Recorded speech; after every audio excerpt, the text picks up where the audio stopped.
Ah, ah, ah, can't touch my toes. No matter how much you stretch your hamstrings, you still can't touch your toes. And you are probably doing the wrong stretching and wrong exercise. And in this video, I'm going to show you a very simple movement training and to improve your range of motion immediately. If you want to learn how to retrain your body and then movement safely and then effectively and then move better, subscribe to my channel and hit the bell to be notified when I post a new video every week.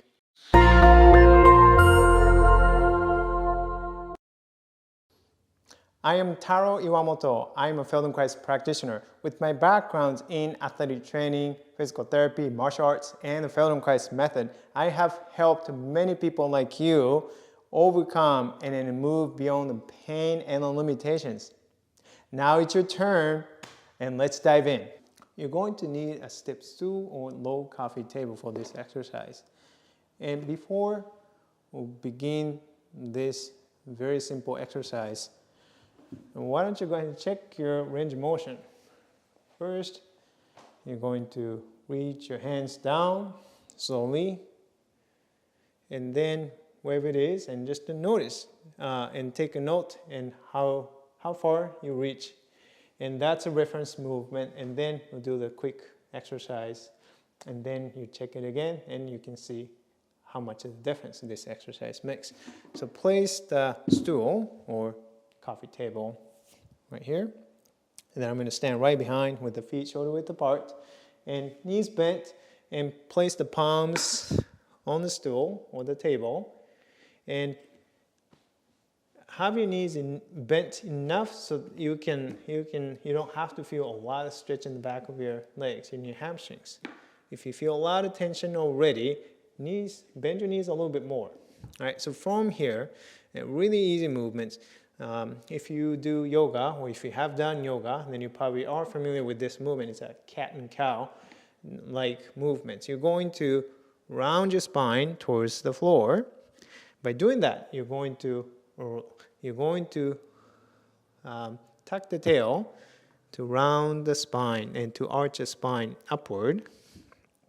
Lower your head down, and then going to the opposite direction, which is going to be harder directions for you, I bet. And you're going to lift the tail and to arch your back and lift your head a little bit without straining your neck. And you're probably going to feel some pull in the back of your legs. And if this is too much, if the tension is too much and it's not allowing you to lift the tail, then you need to use a little bit taller or higher table or the step stool so that you can allow the movement of the pelvis and the spine. And that's very important. So for me, this works just fine. So I'm going to alternate cat and cow like movements. Lifting the tail and arching my back. And then bringing the tail down, rounding my spine, lowering my head down. And I'll go through these movements, keeping the knees bent a little bit.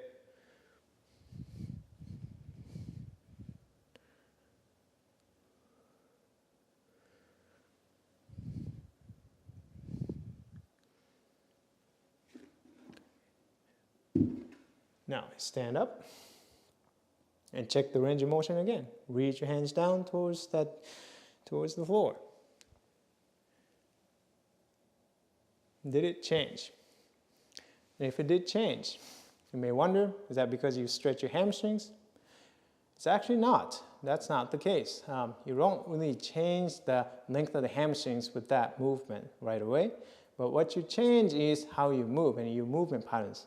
I'll tell you why. And so when people bend over to reach the hands and to reach the hands down to the floor or to touch the toes, and what most people do is they start to reach the hands and then they start to round the back, right?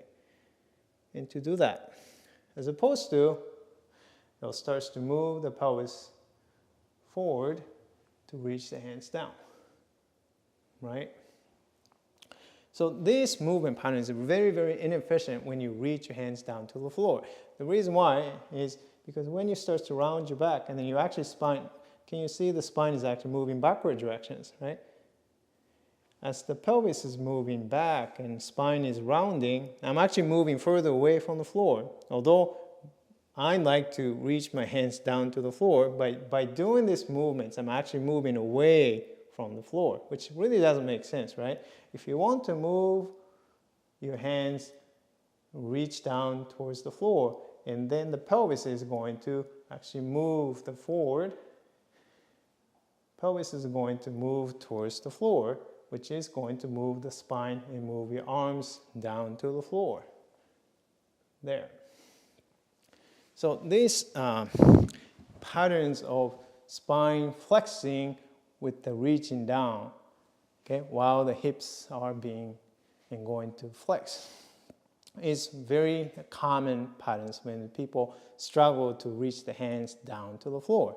And then they stretch the hamstrings and they retrain, and they train that same movement patterns in a stretching, which is really not helpful, right? You basically, in a way, you are reinforcing, strengthening the same habitual patterns, inefficient patterns that moves you away from reaching the hands down to the floor.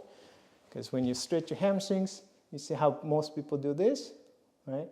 You're doing the same way when you reach your hands down. You see how you're rounding your back, and then pelvis is rolling back, and then you're moving like that. That's hard, right? So what's a better way to stretch it, and so that you retrain the movement patterns is if you're doing any hamstring stretch, instead of thinking about reaching your hands forward, reaching the hands downward, and think about moving the pelvis forward. Okay, so that once you lead the movement with the pelvis, and you're actually setting up and you are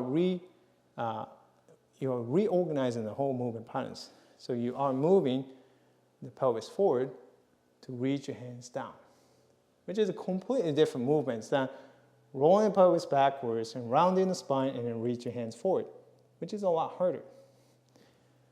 So every time you reach your hands down, and anytime you do any type of hamstring stretch, always think about moving from the pelvis, and then you are retraining that movement patterns. You want to train pelvis rolling forward with stretching hamstrings. You don't want to roll the pelvis back and to stretch your hamstrings. Well, that actually shortens the hamstring, not to lengthen the hamstrings. If you want to effectively stretch and lengthen your hamstrings, you want to train these movements, rolling, leading with the pelvis to do that. So the simple movement you just did with the stool, rolling the pelvis forward to arch, in that positions is retraining that movement patterns and teaching your brain that association of the moving the pelvis forward direction with the reaching the hands downward. So that's why at the end, you do that movement a few times and then the brain recognizes that pattern. And then that carries over to reaching the hands down to the floor to touch the toes. And that's why it improves immediately, not because the hamstrings all of a sudden magically gotten more flexible. That doesn't happen very often. That doesn't happen very quickly. But the changes in the nervous system, in the brain, and the patterns of the movement can happen very quickly. So, if you are doing a stretching, if you have a stretching routine for your hamstrings, and starts to incorporate that movement patterns into your stretching routine, and then you're going to actually much more efficiently and much more effectively lengthen your hamstrings, and that is going to improve your flexibility a lot more quickly too. Well, let me know if this exercise and this video is helpful for you. And if you have any questions, then let me know also in the comment below. If you want to improve your back pain, be sure to grab your free movement guide to pain-free back at the link below. Check out these videos. And if you like this video, and hit that like button, and be sure to subscribe and share with your friends. Comment below how helpful you found this video was. Thank you so much for watching. See you in the next video. Happy mindful movement. Bye-bye.